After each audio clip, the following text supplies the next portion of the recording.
53 বছর বাংলাদেশ স্বাধীনতা হওয়ায় 54 বছর চলছে।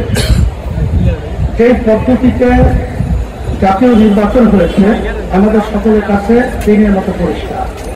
এখানে বর্তমান অন্তর্বর্তীকালীন সরকার তার প্রধান পরিষ্কারভাবে বলেছে যে 3টা মৌলিক দাবি বাস্তবায়নের পরেই এদের সুন্দর হওয়ার প্রক্রিয়া, এইটাই সে আমাদের কাছে দেখতে চেয়েছে।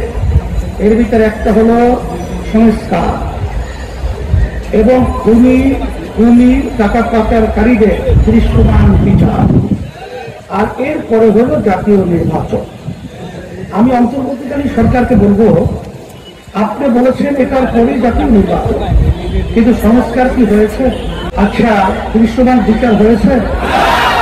একটা আমরা হয় নাই, জনগণ বলছে। এরপরে আপনার জাতীয় নির্বাচন ঘোষণা করাটা, এটা আমাদের কাছে কিন্তু বিভিন্ন দিক থেকে সন্দেহ তৈরি হয়েছে।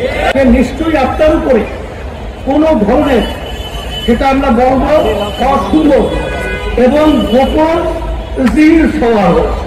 সেই জিনের নাম আমরা বলতে চাই না, কিন্তু আপনি অন্তর্বর্তীকালীন সরকার সম্মানিত প্রধান ডক্টর ইউনূসের আপনি জেনে রাখেন যে বাংলাদেশ যখন নাকি একটা অশান্তির আগুন সর্বত্র ঢলঢল করে জ্বলছিল, তখন কিন্তু ছাত্র জনতা তখন তারা রাস্তায় নেমে এসেছিল এই অন্যায়, এই বৈষম্য এবং এই খুব খারাপি থেকে দেশকে মুক্তি করার জন্য।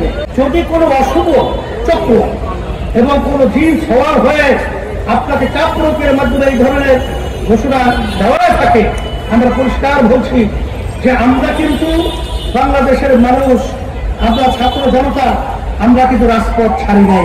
আমরা কিন্তু রাজপথে আসি যতক্ষণ পর্যন্ত আমাদের এই দেশ সুন্দর না হবে, আমাদের কাঙ্ক্ষিত সংস্কার বাস্তবায়ন না হবে, যতক্ষণ পর্যন্ত বিচার খুনিদের দৃশ্যমান না হবে, ততক্ষণ পর্যন্ত পূর্বের নিয়মে এই নির্বাচন বাংলার জমির ভিতরে হতে পারে না, হতে না।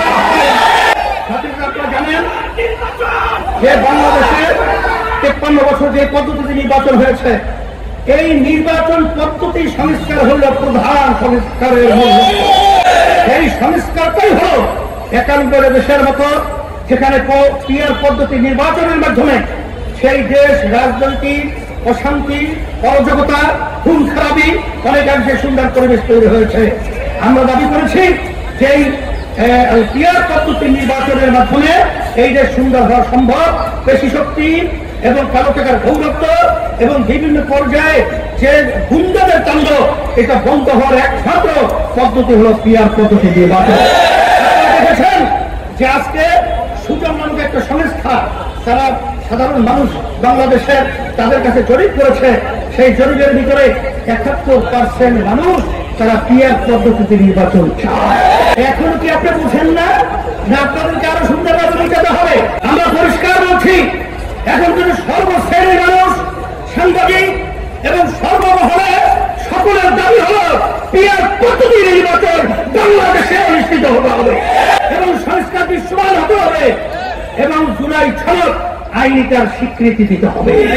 যদি জুলাই সনদ আইনি স্বীকৃতি না হয়, তারা ক্ষমতায় আসবে, 2 বছরে তারা পাশ করিয়ে নেবে। এটা হলে গ্রাম্য কথা আছে, দূরে বাণী। এটা কখনোই সম্ভব না, হতেও পারে না।